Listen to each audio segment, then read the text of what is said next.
Gazette du Togo, une vision sur l'actualité togolaise et sur le monde. Il y a un devoir d'humaniser les conditions de vie dans nos prisons. C'est l'une des phrases fortes de cette semaine au Togo. Elle a été prononcée par l'archevêque émérite de Lomé, Monseigneur Philippe Faneko Podro. C'est à la suite de sa visite à la prison civile de Lomé. Mesdames, Messieurs, bonjour. Nous sommes le dimanche 10 février 2019. Il fait chaud à Lomé et sans doute plus encore à la prison civile de Lomé. Merci pour votre fidélité au D12 de Pyramide FM. La prison civile de Lomé, et si effectivement elle devenait une véritable prison, loin de sa ressemblance avec des asiles pour des personnes dérangées. D'éminentes personnalités gardent de ces lieux de tristes souvenirs. En attendant d'évoquer un jour ces souvenirs, l'ancien ministre de la Défense du Togo et demi-frère du chef de l'État continue d'y séjourner. Le cas Pachanya Singbe préoccupe Podro. Le prélat se lance ainsi un défi, à savoir rencontrer le chef de l'État. Quand, où et comment, c'est pour l'heure un mystère. C'est tout comme le débat autour du franc CFA. En vérité, quelles sont les relations entre l'état de sous-développement des pays africains et leur appartenance à la zone franc CFA? Deux écoles s'affrontent ouvertement au Togo, mais aussi ailleurs sur le continent. Cette semaine, on a appris qu'une grande majorité de Togolais souhaitent l'abandon du franc CFA. C'est le résultat d'un sondage Afrobaromètre. Le même institut avait révélé il y a quelques mois que de nombreux Togolais étaient favorables à la limitation du mandat présidentiel et au scrutin à deux tours. Les débats sur les réformes politiques au Togo se sont donné du répit, même si un ministre du gouvernement disait récemment que cette question demeure une question urgente. Personne ne sait quand elle finira par être solutionnée. Le Togo attend des solutions à plusieurs de ces sujets. Avec Fania Singbe, les délais sont-ils plus longs ou plus courts que sous Eyadema Singbe? Le nom de l'ancien chef de l'État est revenu abondamment dans les commentaires cette semaine, juste parce que cela fait 14 ans qu'un certain Kofi Sama a annoncé à la communauté nationale et internationale la mort de celui qui a dirigé le Togo durant 38 ans. Tous les commentaires, ou presque, et toutes les comparaisons ont été faites cette semaine. On retiendra cette phrase d'un invité de radio à Lomé. Certains Togolais continuent de croire que le général n'est pas mort, mais qu'il se serait caché et reviendra un jour. Reviendra-t-il constater ce qui peut se retrouver dans les assiettes de ses compatriotes? Du riz de Birmanie déclaré impropre à la consommation par le gouvernement guinéen, ou des produits périmés ou frelatés de plusieurs supermarchés de Lomé. Comment garantit-on en réalité la sécurité des Togolais? C'est Jonas Siliadin, ancien membre du comité central du MPD et désormais enseignant en France et deuxième vice-président du MPD, qui est notre invité. Le technicien du jour, c'est Romaric Freitas. Jonas Siliadin, bonjour. Bonjour aux auditeurs, bonjour monsieur Atiobé. Comment vous allez? Très bien, comme à chaque fois que j'ai l'occasion de revenir au Togo, je me porte très bien. Vous êtes effectivement à Lomé depuis quelques jours, je ne sais pas pourquoi, est-ce que vous pouvez nous en dire un peu plus? Oui, je suis à Lomé depuis une semaine dans le cadre des journées annuelles du club des dirigeants de banques et établissements de crédit d'Afrique, qui est un club qui a 30 ans, qui regroupe les gouvernants des banques autour des problématiques liées à la profession, à sa réglementation et à l'impact de cette réglementation sur sa profitabilité, sur les perspectives d'une banque de demain. Donc moi je suis expert auprès de ce club et donc j'étais là dans le cadre de cette conférence qui s'est tenue à Lomé lors de cet 30e anniversaire. C'était une belle rencontre? Très très belle rencontre.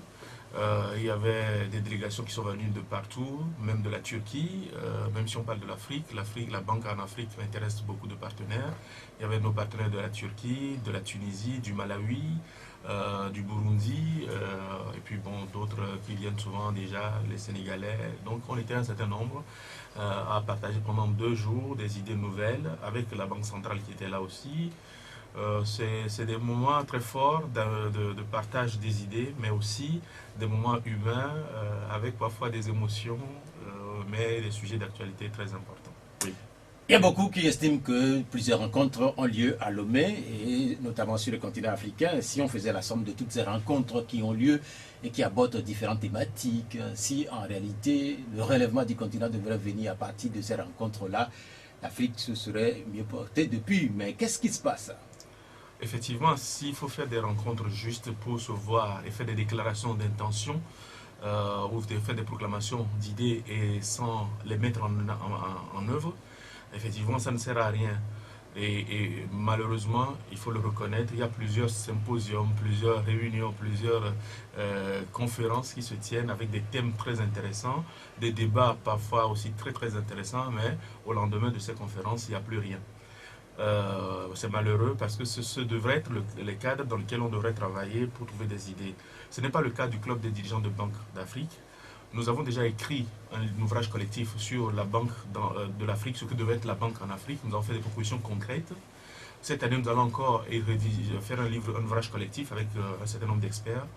Et au cours de ces assises, nous avons fait des recommandations concrètes. Nous avons parlé de la réglementation baloise, notamment telle qu'elle s'applique dans nos États africains, et fait des recommandations pour les améliorer, pour faire en sorte qu'on puisse concilier résilience des systèmes financiers, ce qui est bien, mais aussi financement de l'économie. Parce qu'il ne faut pas que la réglementation tue l'économie. Et nous avons fait des propositions concrètes aux régulateurs et aux superviseurs dans ce sens-là. En tout cas, quand on parle économique, j'avoue que moi-même, je n'y comprends pas grand-chose. Et en réalité, qu'est-ce qu'on peut retenir de tout ce que vous avez dit à Lomé?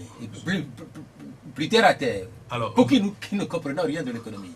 Nous avons dit ceci, nous avons dit que pour que nos économies se développent, il faut financer les PME-PMI, il faut les financer dans le secteur industriel, le secondaire, pour que nous puissions transformer nous-mêmes une grande partie de nos productions et exporter des produits à forte valeur ajoutée et à forte revenu pour nos pays. Et pour faire cela, il fallait faire en sorte que la réglementation favorise le financement de cela, encourage les banques à braquer, à ouvrir leur guichet à ces PMI, même si elles viennent de l'informel. Donc il faut alléger ou aménager d'une certaine façon les règles de sorte à permettre aux banques de pouvoir financer cela.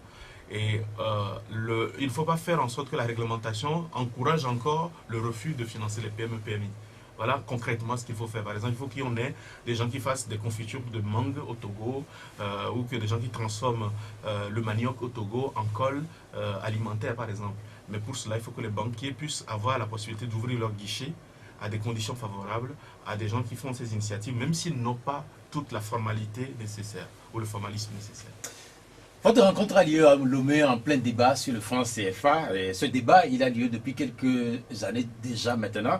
Est-ce que c'est un débat qui a lieu d'être? Oui, c'est un débat qui a lieu d'être.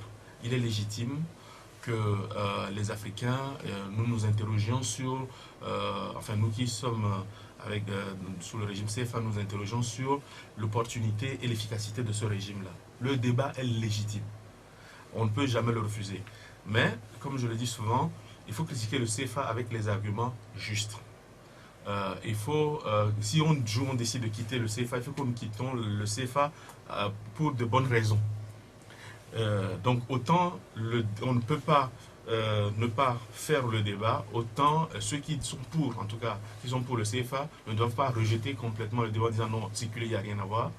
Et de même, ceux qui veulent apporter des propositions nouvelles doivent venir avec des arguments solides, recevables, et sortir du symbolisme des incantations ou des proclamations incantatoires. Est-ce que vous avez l'impression que les arguments qui sont avancés pour l'instant par certains qui défendent la sortie de cette zone, ces arguments-là ne sont pas justes? Non, il y a certains arguments qui sont pertinents, mais dans la majorité des cas, il y a beaucoup d'amalgames. Cela est normal parce que l'économie c'est déjà spécifique, c'est spécial, c'est une matière technique. Et la monnaie qui est au cœur de l'économie est encore plus technique qu'encore. Et donc, ce n'est pas tous les économistes qui peuvent même parler de la monnaie, vous voyez un peu. Donc, tous les économistes peuvent parler de l'économie, mais seulement une partie des économistes sont en mesure de parler techniquement de la monnaie. Et si on élargit le débat à tout le monde, effectivement, on prend le risque d'avoir des arguments qui sont parfois des sauts d'humeur ou des impressions ou des ressentis. Et c'est ça le sujet sur le CFA. Il est légitime de s'interroger et de vouloir même changer de régime monétaire. C'est légitime. Après, mon opinion, je vous donnerai mon point de vue après, mais je pense que le débat est recevable, on ne peut pas le... Sans doute que vous voulez dire que beaucoup sont influencés par l'environnement politique, social et économique, peut-être? Absolument, absolument. De toute façon, quand vous posez un débat, c'est pour ça que les référendums sont toujours dangereux. Quand vous posez un débat, il faut être sûr que la question est suffisamment bien posée et qu'on a neutralisé les externalités négatives liées à l'environnement dans lequel les questions sont posées. Si on fait ça, oui, on peut avoir la bonne réponse, mais si c'est dans une ambiance comme on l'a, où les Africains sont un peu irrités, un peu agacés, parfois même courroucés vis-à-vis de la France et de toutes les anciennes puissances coloniales, dans un contexte où il y a beaucoup de difficultés économiques et sociales et d'une mauvaise gouvernance dans nos pays. Et quand on se retourne et qu'on veut aller se réaliser ailleurs, on voit tout le mépris avec lequel on est accueilli ailleurs, avec toutes les maltraitances, avec tout ce qu'il y a comme effet d'accélération de la perception de ces événements par les médias. Et oui, effectivement, à chaque fois qu'on pose un débat, les Africains réagissent d'abord avec le cœur qu'avec la raison. La question qu'on peut se poser aussi aujourd'hui quand on évoque tout ce débat-là, vous l'avez dit tantôt, on peut être économiste sans connaître forcément ce que c'est que la monnaie. En réalité, c'est quoi la monnaie? Être plus simple. La monnaie, c'est quelque chose de bizarre. En fait, c'est quelque chose qui n'a pas de valeur en elle-même. Si je vous donne un billet de francs CFA, le billet en lui-même n'a aucune valeur. C'est un bout de papier. Mais la monnaie, c'est la confiance qu'on a dans ce bout de papier-là pour pouvoir régler nos dettes vis-à-vis des autres. C'est-à-dire, lorsque je vous dois quelque chose, si je vous donne de la monnaie, si vous avez confiance en cette monnaie, ma dette s'éteint tout de suite. Donc, on passe à autre chose. Et donc, la monnaie est ceci de bizarre que c'est quelque chose qui n'a pas de valeur en elle-même, mais qui est le fondement du lien socio-économique, social très fort. Et donc, il y a une notion de confiance qui est liée à cela. Mais globalement, la monnaie, c'est ce qui nous permet de faire des transactions, de payer, d'éteindre nos dettes vis-à-vis des autres. Et à partir du moment, et c'est aussi ce qui est important, c'est que c'est un bien public. C'est un bien commun. Ça appartient à tout le monde et à personne à la fois à la monnaie. Vous avez l'argent dans votre poche, mais c'est juste le pouvoir d'achat que cela qui vous fait acquérir, qui est votre monnaie. La monnaie en elle-même n'est pas à vous.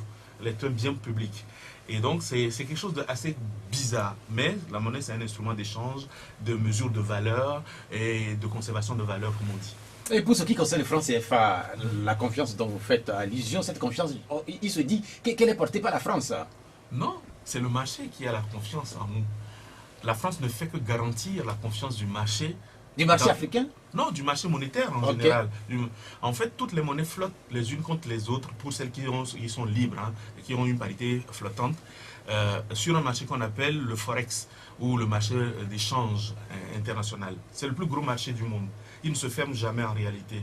Il est ouvert de 7 jours sur 7, 24 heures sur 24, parce que c'est un marché de gré à gré informel. Du coup, quand l'Australie ouvre, peut-être que, par exemple, New York est en train de fermer, et donc, comme ça, ça tourne. Il n'y a qu'un seul moment de la journée, entre 30 secondes avant 16 heures et 30 secondes après 16 heures, que le marché s'arrête un moment pour constater le cours. C'est ce qu'on appelle le 4 PM fixing. C'est ça qui donne la valeur de toutes les monnaies à un moment donné pour valoriser les portefeuilles. Donc, c'est un grand marché. Et sur ce marché-là, c'est la confiance que les investisseurs ou on va dire, les intervenants, tous ceux qui ont besoin de cet argent-là, c'est la confiance qu'ils ont en votre monnaie qui détermine votre monnaie. Or, ce qui se passe pour le CFA, comme c'est une monnaie entre guillemets exotique, parce que ce n'est pas parmi les plus grandes monnaies. Si je vous parle du sucre ou de la gourde, vous voyez, c'est des monnaies, mais personne ne les connaît. Et donc, nous avons cette particularité que notre monnaie est garantie et adossée, arrimée à l'euro. Et donc, la convertibilité, c'est ça aussi la notion importante, est garantie indéfiniment par la France. C'est-à-dire que si vous prenez le CFA, vous allez sur n'importe quel marché et vous voulez l'échanger contre n'importe quelle monnaie, la France dit, à travers l'euro, je vous garantis la convertibilité, quelles que soient les conditions. Donc c'est ça qui garantit aussi la confiance du marché en CFA. Vous parlez de sucre, c'est une monnaie, oui. Sans doute, c'est de l'Amérique latine? Oui, de l'Amérique latine, je pense que le sucre... C'est de l'Équateur? L'Équateur ou je ne sais plus, mais voilà, c'est une des monnaies de la gourde qui est du Haïti. Est-ce que le franc CFA est connu? Alors, moi, j'ai fait l'expérience de mon point de vue, hein, avec mes étudiants. Je leur ai donné le signe du CFA. Le CFA, c'est le XOF. C'est comme ça qu'on codifie le CFA sur le marché international. Donc, je leur ai demandé s'ils connaissaient le XOF ou le XAF, le ZAF. En fait, ils ne le connaissaient pas.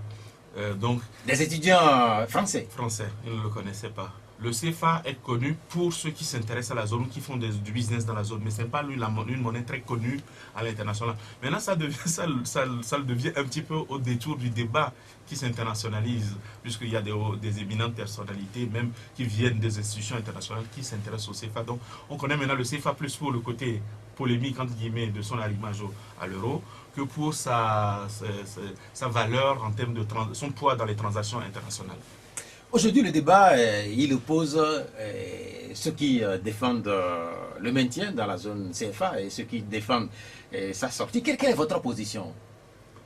Ma position est la suivante. C'est légitime de vouloir sortir du CFA. Parce que tout pays doit être souverain, tout groupe de pays doit être souverain et gérer sa monnaie de façon souveraine. Cela est légitime. Mais cela n'est pas opportun aujourd'hui. Il y a une question de légitimité et d'opportunité. Ce n'est pas opportun parce qu'on ne se lève pas du jour au lendemain pour dire je change. Il faut, si nous sommes convaincus que c'est ce qu'il faut faire, en ce moment-là, il faut qu'on se mette de façon, on s'organise à sortir progressivement de cela. Parce que cela a des conséquences très importantes. Et je vais anticiper là-dessus parce que je sais que vous allez me poser la question. En réalité, quelle que soit la monnaie, une monnaie a toujours deux faces. Un avantage ou des avantages et des inconvénients. Quel que soit le régime monétaire que vous allez avoir, vous aurez les avantages et les inconvénients de ce régime monétaire. Donc, la question à se poser, c'est quel régime monétaire avantage nos économies? C'est ça la question. Ou quelle économie nous voulons et en fonction de ça, quel régime monétaire mettre en place. Si nous sommes toujours dans l'actuelle structure de nos économies, qui consiste à exporter des produits à faible valeur ajoutée, et à consommer beaucoup de la part de l'étranger, le CFA est le moindre mal. C'est plutôt un bon régime.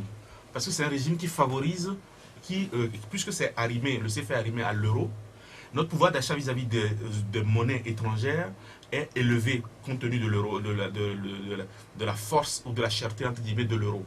C'est-à-dire qu'aujourd'hui, nous avons un pouvoir d'achat pour importer. Nous avons un avantage lorsque nous importons nos produits. Et nous avons un désavantage lorsque nous exportons. Or, de toute manière, nous exportons des produits qui nous rapportent peu.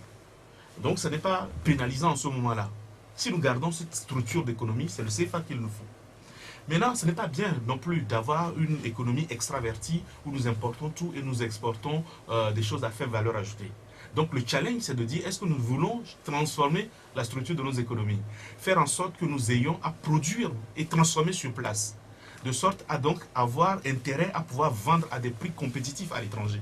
Si nous sommes organisés comme ça, si la structure de notre économie est revue de cette manière-là, en ce moment-là, il faudra trouver un arrimage monétaire, un système monétaire qui nous permette d'être compétitifs à l'export. Ce n'est pas le cas aujourd'hui. Donc vous voyez que la question du CFA n'est pas seulement la question de l'arrimage et du signe monétaire, mais c'est une question d'abord de structure économique. Et c'est ce choix-là qu'il faut avoir. Vu toutes les richesses que nous avons en Afrique, vu les minéraux, et aujourd'hui, si on se décide à transformer sur place et à exporter par la suite, est-ce que la question liée à la sortie éventuelle de la zone CFA ne trouverait pas plus d'écho que comme elle est posée aujourd'hui? Absolument, c'est ce que je dis souvent. Je dis que pour moi, la monnaie est la résultante d'une économie et elle n'en est pas la déterminante. Mais je ne suis pas. Il y a d'autres qui ont l'avis contraire. C'est comme si vous travaillez dans un secteur, vous êtes payé, et vous vous dites un jour que l'argent qu'on vous me paye là, ça ne me donne pas un bon pouvoir d'achat. Je n'arrive pas à faire vivre ma famille comme je veux. Et donc vous allez voir votre patron, la seule solution que vous trouvez, c'est de dire à votre patron, au lieu de me payer en francs CFA, je veux que vous me payiez en yens ou en dollars. Ça ne va pas changer votre pouvoir d'achat. Mais si vous réfléchissez, vous dites non, le secteur dans lequel je travaille, mon travail ne me permet pas de vivre et donc je vais changer mon travail. À ce moment-là, vous allez gagner mieux peut-être votre vie et quel que soit le signe dans lequel on va vous payer, vous aurez un moyen. Voilà. Donc moi, je suis d'accord avec vous qu'il faut d'abord commencer par restructurer nos économies, réorganiser notre structure de production, rendre nos économies plus résilientes et faire en sorte que nous puissions transformer nos produits chez nous et dépendre moins de l'extérieur, de l'importation. Il y a une curiosité liée à ce débat concernant le franc CFA. La question, elle intéresse en France. C'est vrai que le franc CFA est arrimé à l'euro via Paris. Mais curieusement, c'est une question qui n'est pas évoquée, par exemple, à Varsovie ou par exemple à Berlin, dans les autres capitales européennes. On parle très peu de cet arrimage-là. Parce que ça ne pose de problème à personne. Lorsque, en 1999, on devait passer à l'euro, À ce moment-là, l'euro, pas l'euro fiduciaire, mais l'euro, quand on a mis officiellement l'euro comme monnaie de la zone économique et monétaire, tous les pays ont demandé à la France si elle veut continuer à porter cet accord. Et la France a dit oui, la France est engagée vis-à-vis des pays européens, de ses partenaires européens. Or, entre les pays européens, il y a une confiance mutuelle. À partir du moment où la France leur a donné des gages qu'elle fera tout pour que l'arrimage soit sain, que ça ne porte pas préjudice ni à l'euro ni au franc CFA, les Européens n'ont pas de débat là-dessus. C'est nous, les Africains, qui avons un débat. Et c'est légitime, encore une fois, je le dis, c'est parce qu'on a l'impression que nos banques centrales ne reçoivent pas, entre guillemets, ne devraient pas recevoir d'ordre des gouvernants africains, parce qu'il y a le principe de l'indépendance de la banque centrale. Et qu'en même temps, nos banques centrales sont inféodées, entre guillemets, on va le dire comme ça, au Trésor, qui est l'institution, une institution... Le Trésor français? Le Trésor français, qui est une institution étatique d'un État, d'un pays. Et donc, quelque part, les gens ne sont pas très confiants avec ça, ou ne sont plus à l'aise avec ça. C'est pour ça que le débat se pose chez nous. Et puis bon, il y a aussi le fait que la zone n'a jamais su, nous n'avons pas su développer nos économies, et aujourd'hui on cherche le bouc émissaire. Le débat, même si il n'emballe pas dans toute l'Europe, ce débat a commencé à prendre corps, notamment en Italie. Est-ce que vous avez l'impression qu'après l'Italie, d'autres pays vont commencer par s'intéresser à cette question liée au franc CFA? Je ne sais pas ou la difficulté, ou la querelle entre Paris et Rome, les origines sont ailleurs. Oui, les origines sont ailleurs. En fait, il y a d'autres sujets derrière liés aux immigrants qui viennent et qu'il faut se partager. Parfois, l'Italie dit qu'elle en fait trop, que la France ne fout rien. La France donne des leçons à l'Italie, un certain nombre de choses. Et il y a un vrai problème entre les immigrés qui, en arrivant en Italie, franchissent les frontières avec la France les retourne en Italie, et l'Italie se dit mais je ne sais plus ce qu'il faut en faire et tout. En même temps, la France exige que l'Italie accueille les gens dans des conditions. Donc il y a ces sujets-là, mais il y a aussi les sujets liés à la politique monétaire, à la gestion de l'économie, à certains mécanismes internes Europe pour gérer les économies sur lesquelles l'Italie n'est pas très à l'aise, et donc de temps en temps on vient chercher d'autres situations périphériques pour le faire. Vous avez vu la réaction de la France? C'est une réaction qui est qualifiée de disproportionnée par plusieurs observateurs. Depuis 70 ans, la France n'a jamais rappelé son ambassadeur en Italie. Mais c'est ce qui vient de faire. Je pense que c'est un signal fort de Paris pour faire en sorte que les Européens ne se mêlent pas de cette histoire-là. Et on peut comprendre parce que... C'est son business. Finalement, c'est comme cela qu'on peut le comprendre. Non, parce que, oui, au fond, il y a plusieurs choses. On ne va pas parler le langage on va pas pratiquer la langue de bois. La France a une sphère d'influence en Afrique. Elle a un terrain. Et elle compte le garder. Même si de moins en moins la France est très influente dans cette zone-là. La Chine est là, les Indiens sont là, d'autres acteurs, les Marocains ont vraiment fait un travail de fond sur le secteur bancaire, par exemple, en Afrique depuis. Mais la France compte garder quand même cette zone d'influence. Et l'idée qui est derrière, c'est que s'il y a un problème, s'il faut résoudre un problème, la France veut parler avec les Africains. La France ne veut pas avoir en même temps qu'il aura à parler avec les Africains, à devoir rendre compte au jour le jour à ses partenaires. Ça serait trop compliqué pour elle. Et en fait, la France voudrait régler le problème avec les Africains. Point. C'est ça aussi le sujet. Quelque part, est-ce que c'est pas aussi très politique, puisque quand on écoute les partisans de la sortie de la zone CFA, ils disent que en réalité, l'indépendance politique telle qu'octroyée aux Africains depuis les années 60, cette indépendance doit s'accompagner d'une indépendance économique, d'où le combat. On peut le dire, mais ça reste symbolique. Vous savez que lorsque les djihadistes étaient arrivés aux portes de Bamako, s'il n'y avait pas l'armée française, le Bamako aurait été pris. Ok? On est d'accord. Et la première mission sur le terrain, le premier hélicoptère qui a tiré sur les djihadistes a été abattu. Le soldat qui était dans l'hélicoptère, c'était un Français.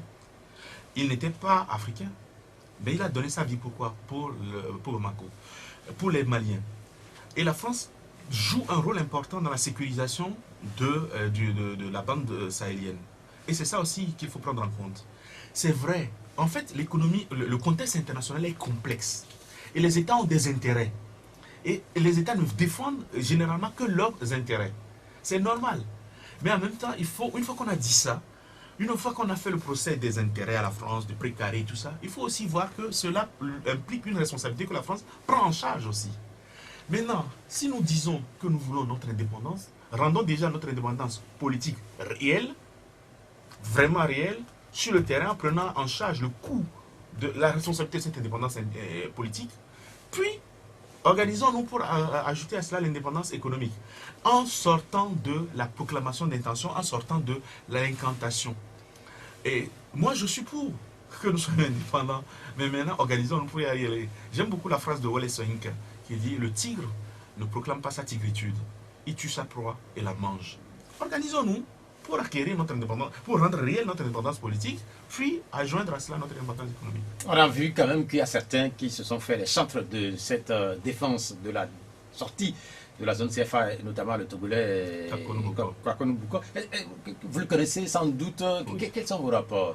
Alors, on n'a pas de rapport très étroit, mais on a des rapports cordiaux. On s'est vu à Paris il y a 1 an, où nous avons encore échangé sur ces sujets-là. Kako, c'est quelqu'un d'extrêmement brillant. Et il connaît bien son sujet. Mais il a les qualités, les défauts de ses qualités, comme on dit. Quand les gens brillants, ils pensent que tout le monde est brillant. Et que quand ils disent des choses avec des nuances, tout le monde perçoit aussi les nuances. Alors que parfois, les gens retiennent ce qui brille dans leurs propos et ne retiennent pas l'aspect nuance de la chose. Kako est extrêmement brillant. Je pense qu'il est de sa responsabilité, de ceux-là qui sont des porte-parole, de faire un peu plus de pédagogie et de prendre le temps de souligner les nuances aussi de leurs propos pour que les gens ne retiennent pas que les propos les plus flamboyants. Alors, sur le CFA, comme je le dis, c'est pas aujourd'hui qu'il faut c'est pas là, dans les 3, 4, 5 prochaines années qu'il faut dire on s'en sort. Il faut commencer déjà par poser les problèmes de gouvernance chez nous. Et Kako a souvent l'habitude de dire que est-ce que vous trouvez normal qu'on imprime nos billets en France? Je lui réponds, je ne trouve pas ça normal, mais vous imaginez si on imprimait nos billets à Korogo ou à Tchévier? Un matin, vous allez entendre qu'il y a un escadron dont on ne sait qui est allé prendre les billets imprimés et a disparu dans la nature. Et on dirait que c'est des éléments incontrôlés, on ne sait pas d'où ils viennent. À partir de ce moment, notre monnaie va être attaquée sur le marché parce que l'argent qui est sorti va inonder le marché noir. Donc parfois aussi, il faut savoir, si nous voulons faire les choses, commençons par nous donner les moyens de le faire. Moi je ne dis pas qu'il faut inféoder l'Afrique à la France, mais que nous les Africains, nous commençons à nous dire, bon, la France on a compris, les problématiques on les comprend, maintenant, quelle est l'alternative? Comment nous construisons l'alternative? Il se dit que 2 Togolais sur 3 sont pour la sortie de la zone CFA. Oui. Possible. Je ne sais pas comment le sondage a été fait. Je ne sais pas si ma tante qui est à Zafi a été interrogée. Je ne sais pas quel avis elle aurait pu donner. Est-ce que vous avez l'impression que tous les Africains comprennent le débat sur le franc CFA? Non. C'est ce que je vous ai dit à l'entame. J'ai suivi un jour une émission où des jeunes béninois expliquaient que si la route de Bobekalavi à Cotonou est si étroite, c'est parce que le franc CFA était arrimé à l'euro et qu'il y avait 50% de tout argent qui venait en Afrique qui était gardé en France. Donc la route qui devait faire, je ne sais pas, X, avait fait X sur 2 à cause de ça. Je l'ai entendu, je l'ai vu à la télé. Donc, ça, c'est les extrêmes. Mais même ceux qui essayent de prendre des bonnes postures et tout ça, nous ne comprenons pas tout. C'est des mécanismes très complexes. Déjà, est-ce que les gens s'intéressent au mécanisme qui est sous-jacent? Qu'est-ce qu'il y a dans le mécanisme d'arrimage? Il y a 4 principes qui sont là. Par exemple, la convertibilité, je vous en ai parlé. La transférabilité, je vous en ai parlé. Il y a la centralisation des avoirs de change extérieur, des avoirs extérieurs. Et à partir de ce moment-là, il y a des mécanismes qui sont écrits dans des conventions. Par exemple, vous savez que nos avoirs extérieurs, nos réserves de change, pardon, qui sont centralisées auprès du Trésor, sont rémunérés. Ils sont rémunérés. Jusqu'en 2015, ces avoirs étaient rémunérés au taux de facilité de prêt auprès de la banque de la BCE. Or, les taux de facilité de dépôt, pardon, les facilités de dépôt ayant baissé considérablement, on a dû caper le taux de rémunération de nos avoirs extérieurs. et que leur valeur DTS, là c'est peut-être technique, mais leur valeur DTS FMI, c'est-à-dire que nous avons la valeur de notre monnaie est aussi adossée sur un panier qu'on appelle le panier DTS, le droit de tirage spécial du FMI. Ce panier est composé de 4 monnaies, l'euro, le yen, la livre sterling et le dollar. Donc la valeur de nos avoirs par rapport à ce panier garantie. Donc il y a une garantie asymétrique, c'est-à-dire que la France prend à sa charge, même si nous sommes en dessous de ce panier-là, de nous garantir au moins la convertibilité de DTS de notre monnaie. Donc il y a des contreparties. Je ne suis pas un défenseur. C'est vrai que je travaille en France, j'enseigne en France, je suis consultant auprès des banques françaises. Ça peut me donner un certain biais. Mais avant ça, je suis quand même profondément togolais et panafricaniste. Donc je sais qu'il y a des intérêts de l'Afrique, mais il faut aussi dire les choses concrètement. Après, on pourra critiquer, on peut être d'accord ou pas d'accord. On a constaté que vous nuancez beaucoup vos propos, mais ce débat qui a lieu aujourd'hui en Afrique, et notamment dans les sphères francophones, ce débat, et on le regarde sans doute avec un regard lointain, un regard d'observateur dans les pays anglophones. Oui, vous avez constaté que dans ces pays-là, ils ont leur monnaie. Le Ghana a sa monnaie, le Nigeria, et puis d'autres pays, la Tanzanie, Le Burundi, la Sierra Leone, ainsi de suite. Est-ce que quelque part, l'indépendance monétaire dont on parle, cette indépendance-là peut assurer un relèvement du niveau de vie des populations? L'indépendance monétaire, elle seule, ne suffirait pas à relever le niveau de vie. C'est l'adéquation du système monétaire à la structure de production du pays. Si nous devenions indépendants demain et que nous gardions notre façon de produire, notre façon de consommer, notre façon de former nos élites, notre façon de gouverner notre pays, nous n'irons nulle part. Ce n'est pas seulement l'indépendance monétaire, c'est un tout. Par exemple, aujourd'hui, vous voyez à Lomé, on a des écoles qui sont des masters. Et on est content que ce soit des masters niveau 2, voilà, et du niveau international. Mais une fois qu'on a formé des gens en master, ils vont devenir quoi? Ils aspirent à être des managers. Ils aspirent à être dans des structures plutôt du tertiaire. Qui est-ce qui nous sait comment on transforme le manioc en cosette et comment après on utilise les épluchures pour nourrir les porcs, donc en faire un truc pour les animaux. Comment on extrait le jus pour faire de la colle qui est vendue, dont la Chine raffole beaucoup. Comment on construit une petite unité qui peut transformer ça? On sait le faire. Comment on peut former les gens, préparer les gens à cela? Comment on peut préparer les gens, par exemple, à savoir à faire de la pisciculture sérieuse, pas seulement à avoir un bassin qui n'est pas, voilà, de manière industrielle, et à transformer le poisson durablement? Comment on a formé les gens aujourd'hui à la pharmacopée traditionnelle et comment structurer les choses pour avoir des produits sur nos marchés? Est-ce que, vous voyez par exemple, le Ghana est à côté. Le Ghana a investi beaucoup dans la formation technologique et technique pendant longtemps. Il y a une coopération entre l'enseignement technique ghanéen et le Togolais.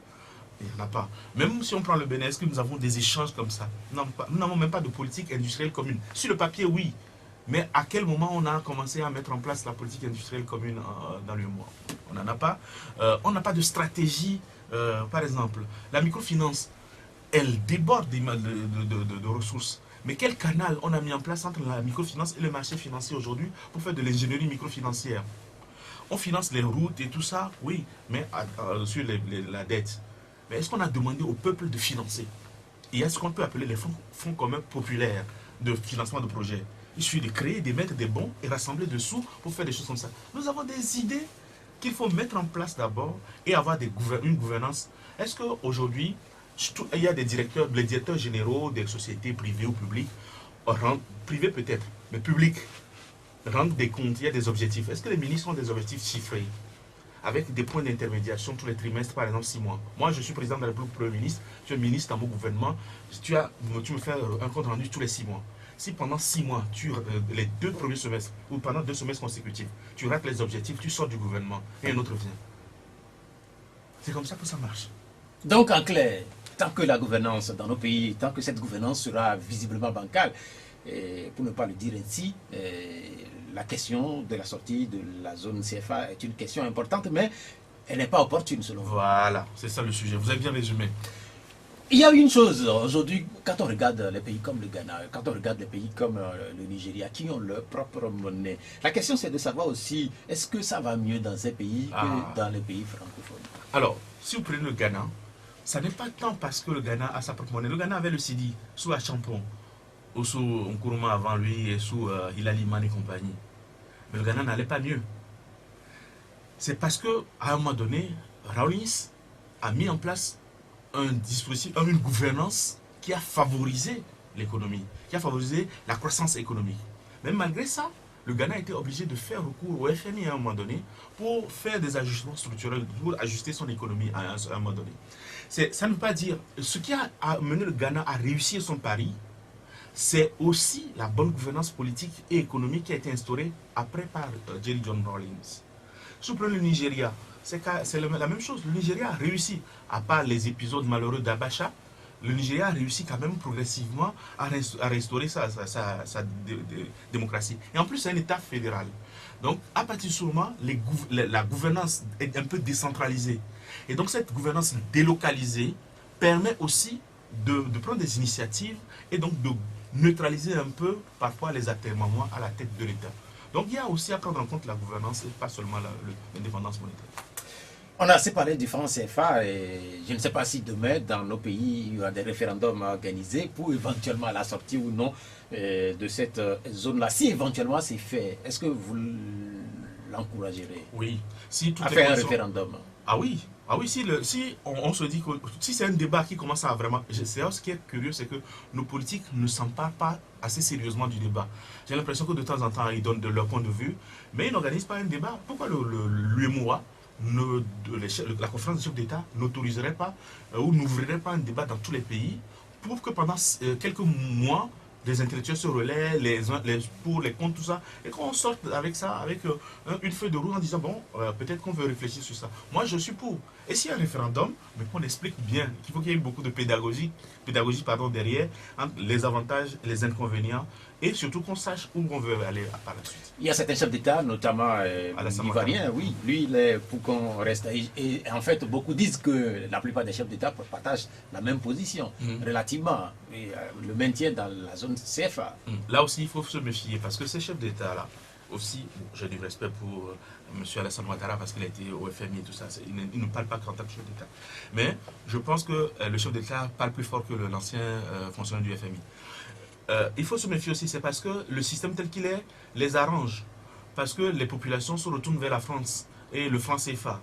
Et donc leur colère, ils disent que si ça ne va pas, c'est la faute du franc CFA. Et ça les arrange parce que ça ne les oblige pas à transformer, à structurer autrement nos économies et à instaurer une bonne gouvernance. Donc tout le monde s'accommode de ça. Donc moi je ne suis pas de cet argument-là non plus de dire que le franc CFA nous va parce que ça nous laisse comme ça, non. Il faut qu'on réfléchisse à faire autre chose, mais qu'on le fasse de façon adulte et sereine. Notre invité, c'est Jonas Siliadin, c'est un Togolais qui vit en France. Il intervient dans certaines universités. Il est surtout deuxième vice-président du parti politique, le MPDD. Il est aussi, et ça beaucoup de gens peut-être ne le savent pas, c'est membre du comité central, n'est-ce pas, du Rassemblement du peuple togolais, l'ancien parti au pouvoir, ou bien le parti qui continue d'être au pouvoir sous une autre appellation. Ces derniers jours, ces dernières semaines, ou ces derniers mois, il y a un prélat qui fait l'actualité dans notre pays, c'est Monseigneur Philippe Fanoko Podro, c'est l'archevêque émérite de Lomé. Est-ce que particulièrement vous le connaissez? Oui, je connais Monseigneur Fanoko Podro et nous nous sommes déjà vus dans une période très récente. Est-ce que vous pouvez nous dire, vous êtes vus où? Vous avez discuté de quoi? Non, c'est la démarche d'un fidèle, d'un chrétien catholique à son père, et tout ce qu'on s'est dit reste couvert par la confidentialité qui peut présider à cela, mais je ne cache pas que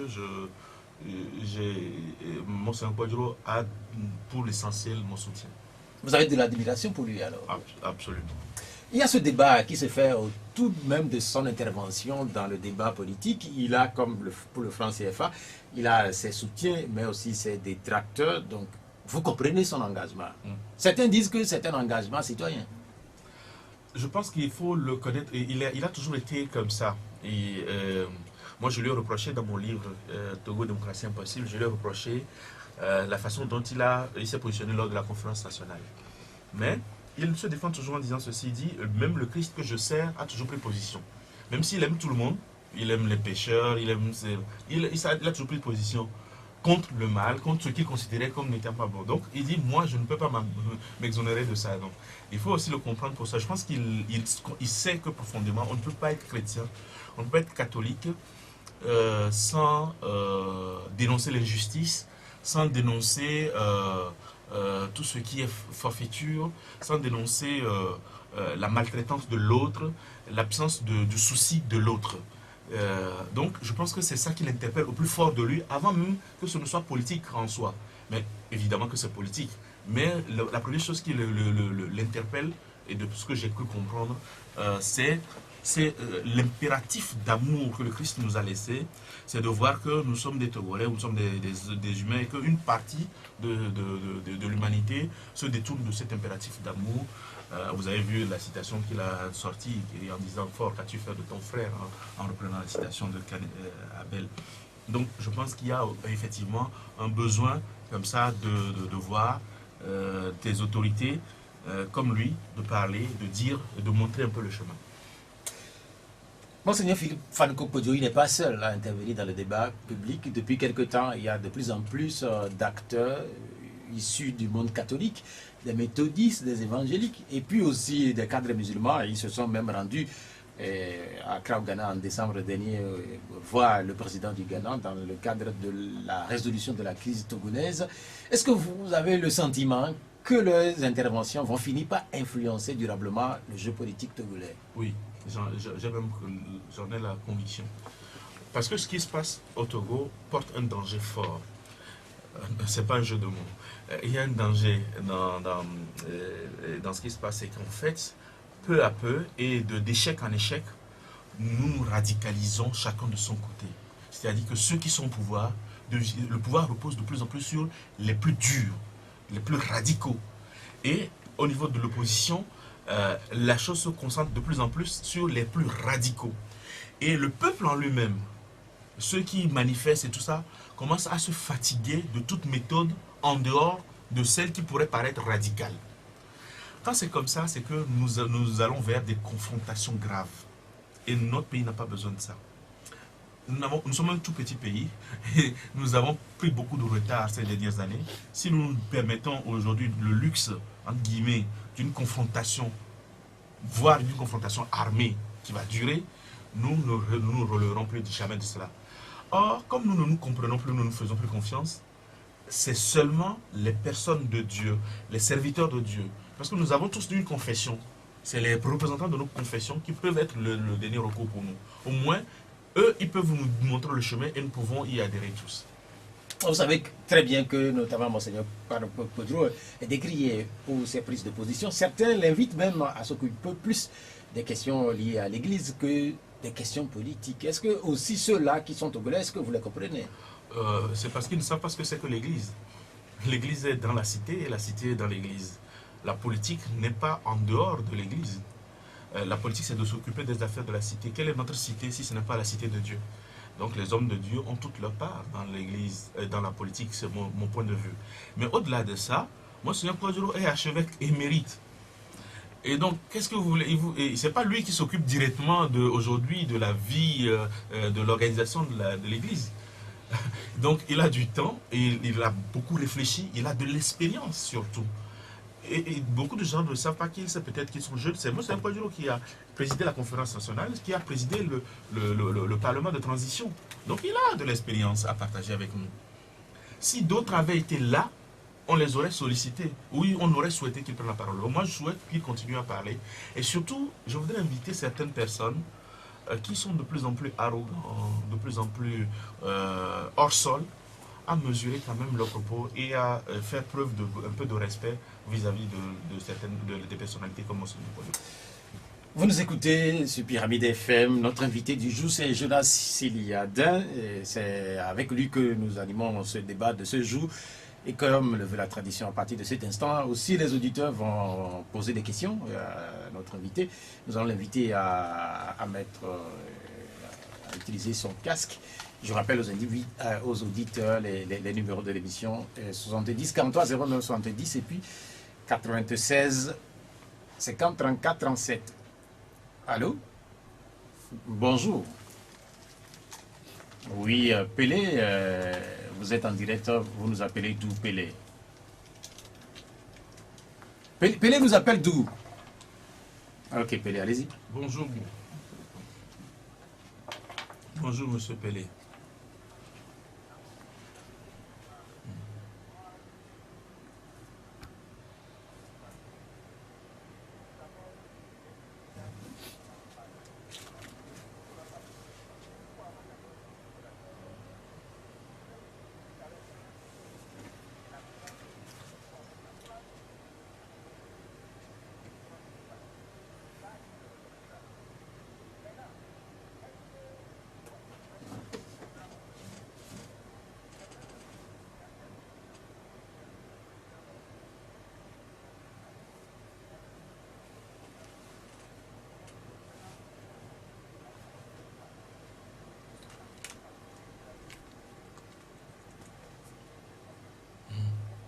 Oui.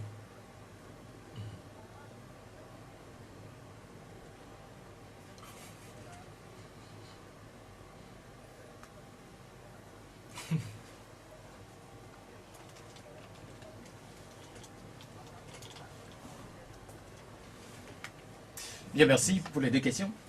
Alors, pour ce qui est de critiquer le franc CFA, effectivement, on sait que beaucoup de chefs d'État ont du mal à parler, à tenir des propos qui pourraient porter atteinte aux relations entre la France et leur pays.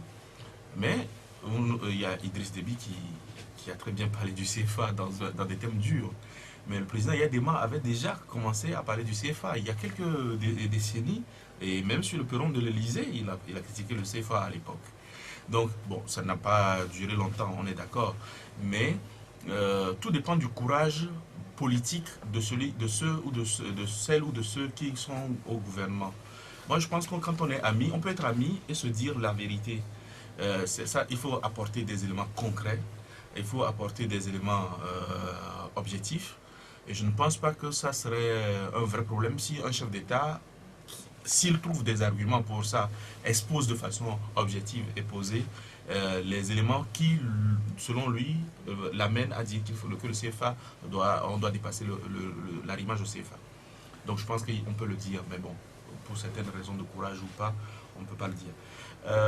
Par rapport au RPT, bon, je ne peux pas vous dire comment le RPT vole des élections parce que même si j'ai été membre du comité central du RPT, je n'ai jamais été membre d'une commission électorale ou d'une structure. Je ne sais pas comment ça se fabrique. Je ne sais, je ne peux même. Bon, nous avons tous le sentiment que effectivement les résultats proclamés ne sont pas toujours et strictement la vérité des urnes. Nous avons ce sentiment sans en avoir fondamentalement la preuve et je ne peux pas vous l'expliquer. Maintenant, ce qui est important, vous l'avez dit, comment le RPT fait pour tenir. D'abord, le RPT a une assise nationale qu'il ne faut pas négliger. Le RPT est très implanté partout dans nos pays, enfin l'UNIR aujourd'hui, et ils ont un appareil politique bien implanté dans le pays. Le deuxième élément, c'est qu'ils ont des moyens financiers incommensurables. Ils ont des moyens politiques aussi, parce que si vous prenez les cadres qui sont au gouvernement, ils sont capables de descendre avec 3-4 voitures, aller parler aux gens, les intéresser à beaucoup de choses. Donc, il y a cette force politique-là. Et troisième élément aussi, c'est que l'UNI a aussi la capacité de mobiliser certaines forces de coercition et qui peuvent décourager toute forme de révolte ou de manifestation. Et dernier élément, je pense qu'il y a aussi la désorganisation structurelle de la démarche politique de l'opposition. Deuxième auditeur, allô? Oui, allô, bonjour. Oui, bonjour. Oui, c'est... Oui, Taoufik, votre question?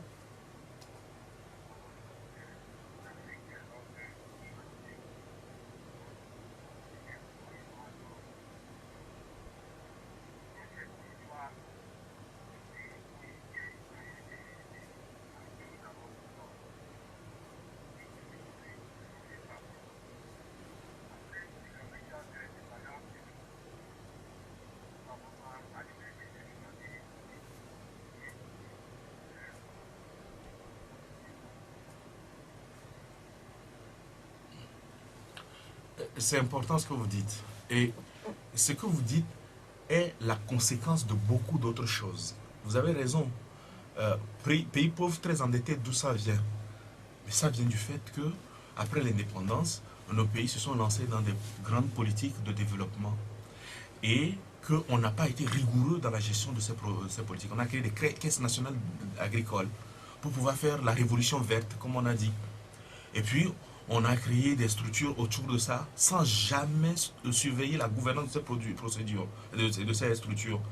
Ce qui s'est fait, c'est que toutes ces politiques d'industrialisation, des grandes usines, on dit, ah, l'Afrique, on va s'en sortir. Et puis, on n'a pas été rigoureux dans la gestion. Et on arrive à la fin des années 70, début des années 80, nous n'étions plus capables de gérer nos pays. Nous ne pouvons pas payer nos salaires. Nous avions le secteur financier connaissait une crise, le secteur productif connaissait une crise parce que l'État était dans ces entreprises-là. Et donc, on nous a mis dans des programmes d'ajustement structurel. Et ces programmes ont fait des petits jusqu'aux pays pauvres très endettés avec les initiatives PPTE. C'est ça qui est notre problème. Alors, pourquoi on ne peut pas choisir librement? Oui, effectivement. Mais je vous pose la question, mais c'est une question rhétorique. Est-ce que vous vous êtes déjà demandé comment vous choisissez, vous, votre parti politique et votre leader politique? Est-ce que vous vous êtes demandé si jamais dans vos choix politiques, vous vous êtes posé la question de la capacité de cette personne à incarner votre idéal plutôt que l'affinité personnelle que vous avez avec lui? Est-ce que vous avez choisi votre parti politique parce que vous venez du même village ou parce que vous avez lu le programme du parti politique?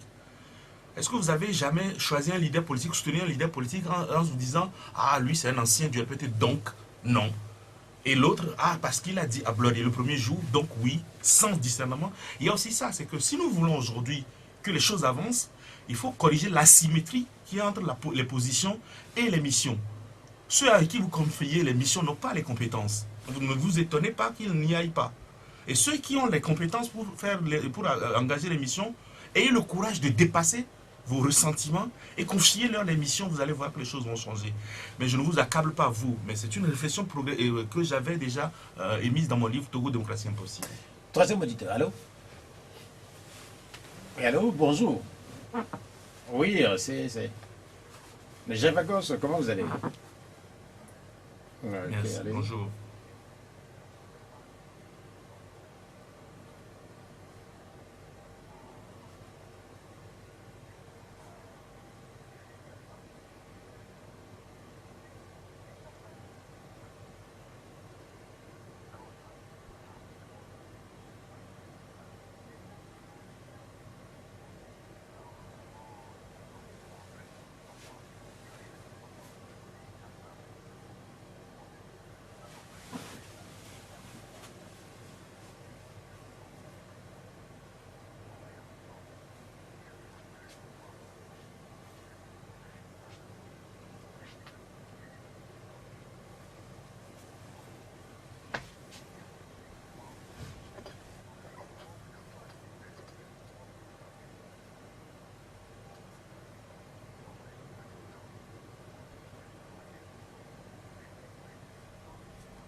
Bien, merci, Javagos, pour l'intervention.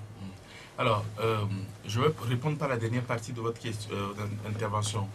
La question de l'intelligence, personne ne peut mesurer l'intelligence de son prochain, ou ça ne serait que subjectif. Et en plus, si on me dit, est-ce que le Togolais est intelligent, cette question n'a aucun sens. Parce qu'au Togo, il doit y avoir des gens extrêmement intelligents, comme malheureusement, il peut y avoir certains d'entre nous qui ne sont pas du même niveau. Et ça, c'est partout. Je dis souvent que la connerie ou l'idiotie, c'est la chose la mieux partagée au monde. On en trouve dans le métro de Pékin, comme au Brésil, hein, ou sur les émigrants à Cotonou. Donc, si on me pose cette question, je ne répondrai même pas. Je dirais à la personne d'aller voir qui peut lui répondre à cette question-là. Quand je dis que je parle de la gouvernance au niveau de la plupart des pays africains. Ce n'est pas que seulement au Togo. Et vous avez raison, moi aussi je suis dans l'État, je suis concerné, nous sommes tous concernés.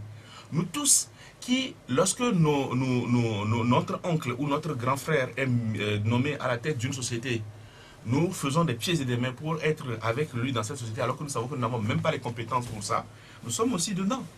Nous qui, lorsque nous avons un besoin d'un dossier urgent, nous préférons aller donner un peu d'argent pour pouvoir nous en sortir à bon escient. Nous sommes tous dedans. Donc c'est une responsabilité partagée. Je prends ma part de responsabilité. Et donc quand je parle de gouvernance, de problématique de gouvernance, ce n'est pas seulement au niveau du Togo, c'est au niveau de toute l'Afrique. Et nous avons connu des phases comme ça où nous avons eu beaucoup de difficultés, notamment à partir des indépendances jusqu'aux années 80. Après Chef Agos, nous avons qui au téléphone? Allô? Oui. Oui, vous voulez ajouter? Mais c'était laquelle?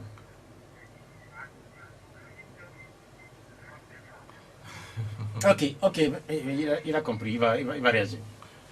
Effectivement, on s'est dit que tel que le CFA a été implémenté, ça permettait à des capitaux français qui étaient investis dans la zone d'être plus rentables, enfin d'être facilement investis en zone UEMOA, enfin zone CFA, et d'être rapatriés facilement.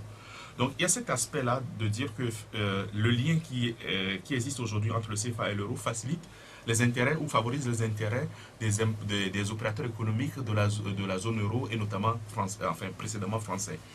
Mais il n'y a pas que ça. Aujourd'hui, le fait que nous ayons une monnaie forte nous profite aussi, et c'est ce que j'ai dit en début de l'émission. Donc, le CFA profite à ceux qui font, par exemple, ceux qui exportent, qui importent des choses, le CFA leur profite parce qu'il est fort, mais ceux qui exportent, ça ne leur profite pas, par exemple. Mais en règle générale, si nous avions mis en place les efforts qu'il fallait faire, notamment dans la transformation de nos produits ici, on pourrait changer le dispositif et mettre en place une autre monnaie. On ne peut pas dire que le CFA ne profite qu'à la France. Le CFA profite d'abord aux pays africains, mais pas dans la structure économique qui aurait pu nous faciliter, nous aider à aller vers une croissance économique plus forte. Allô? Oui, bonjour. Oui, on vous appelle comment? Oui, comme vous êtes en direct. Bonjour, M. Kwame.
Bien, merci. Ok. Deux parties donc à votre intervention. La première partie, vous demandez si nous, on ne peut pas rentrer et aider le pays et tout ça. Le problème n'est pas de rentrer. Le problème, c'est de pouvoir aider. Je vous rappelle que moi, j'ai travaillé au Togo jusqu'à mes 28 ans. Et que j'ai été contraint de quitter le Togo de gré, contre ma propre volonté. Et j'ai vécu pendant 7 ans en exil. Et ça n'est pas un choix pour moi. À partir du moment où on ne vous laisse pas, où on ne vous écoute pas, où on considère que vous n'avez rien à apporter, qu'est-ce que vous voulez faire? Moi, j'ai dit à plusieurs reprises que j'étais à la disposition de mon pays, Non pas pour forcément rentrer dans un gouvernement, c'est pas ça le sujet, mais s'il y a des réflexions, s'il y a des comités, des choses à faire, j'étais à la disposition de mon pays. Je rentre au Togo, je passe par l'aéroport, on sait que je suis là, je repars, personne ne me demande rien, on demande mon avis sur rien. Mais c'est pour dire que ce n'est pas facile de venir comme ça et d'apporter quelque chose, parce que ceux qui sont en place disent de toute façon qu'ils n'ont rien à apprendre de personne. Bon, ça ne veut pas dire qu'il faut désespérer. On a des stratégies en tête, mais comme la vie est courte et que nous avons des obligations personnelles aussi jusqu'à un moment donné, aujourd'hui je suis à une phase de ma vie où je ne suis pas encore prêt à tout abandonner pour me consacrer entièrement à mon pays. Mais ça ne sera tardé et je sais qu'il y a beaucoup de gens comme moi qui dans les prochaines années vont revenir parce qu'ils auront réussi à asseoir l'essentiel comme il s'est demandé à chacun d'entre nous et après à pouvoir s'occuper donc de notre pays. Sur la question, je réagis sur la question de l'auditeur. Quand il parle de l'expertise à ramener éventuellement de l'Occident, aujourd'hui la question de la diaspora, elle est posée un peu partout sur le continent africain. Tel que vous l'évoquez là, je crois que ce n'est pas posé de la même façon pour les Béninois ou pour les Sénégalais ou pour les Gabonais. Est-ce que dans ces pays-là, est-ce qu'il y a de la possibilité que de l'expertise soit ramenée dans ces pays pour que sur la question du franc CFA, on trouve des solutions pour corriger la gouvernance politique, la gouvernance économique sur place? Généralement, la place de la diaspora, le retour ou l'implication de la diaspora dans le système national est facilitée lorsque la gouvernance en place est assez ouverte. Lorsqu'il y a un processus démocratique bien avancé. En ce moment-là, effectivement, il y a des opportunités qui s'ouvrent et puis il y a des besoins, des appels de besoins qui viennent.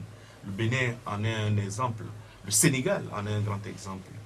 Mais dans les pays où, vous avez cité le Gabon, ou le Togo, où il y a encore des atermoiements, où il y a des résistances, soit vous avez la couleur qui va bien, et là, parce que la diaspora a plusieurs couleurs, hein, c'est le reflet du pays. Soit vous avez la bonne couleur, et en ce moment-là, oui, votre expertise peut être acceptée, même si elle est bancale parfois.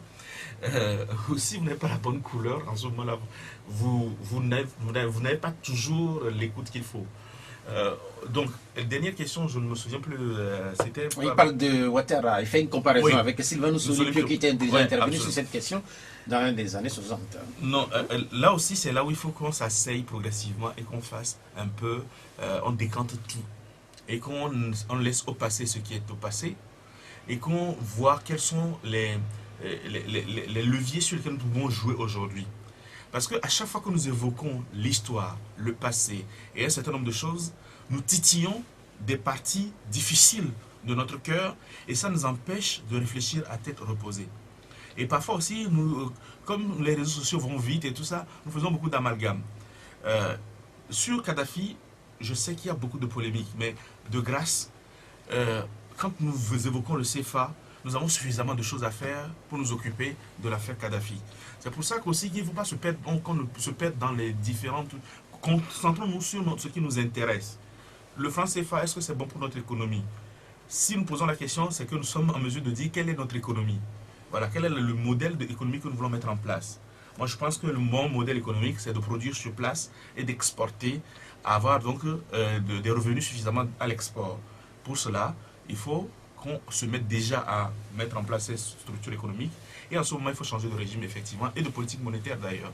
Généralement, vous parlez de monnaie et de régime monétaire, mais vous ne parlez jamais de politique monétaire.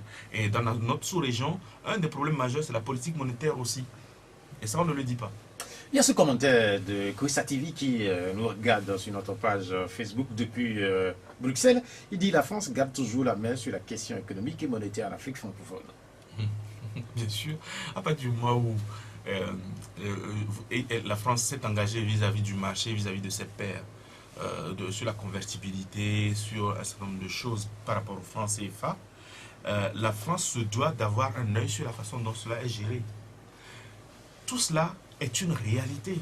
On ne le nie pas, on ne s'en cache pas. Pourquoi les ministres de l'économie et des finances se rendent souvent en réunion, 2 fois au moins en France, des réunions annuelles avec la Banque de France? C'est justement pour parler des questions de coopération monétaire.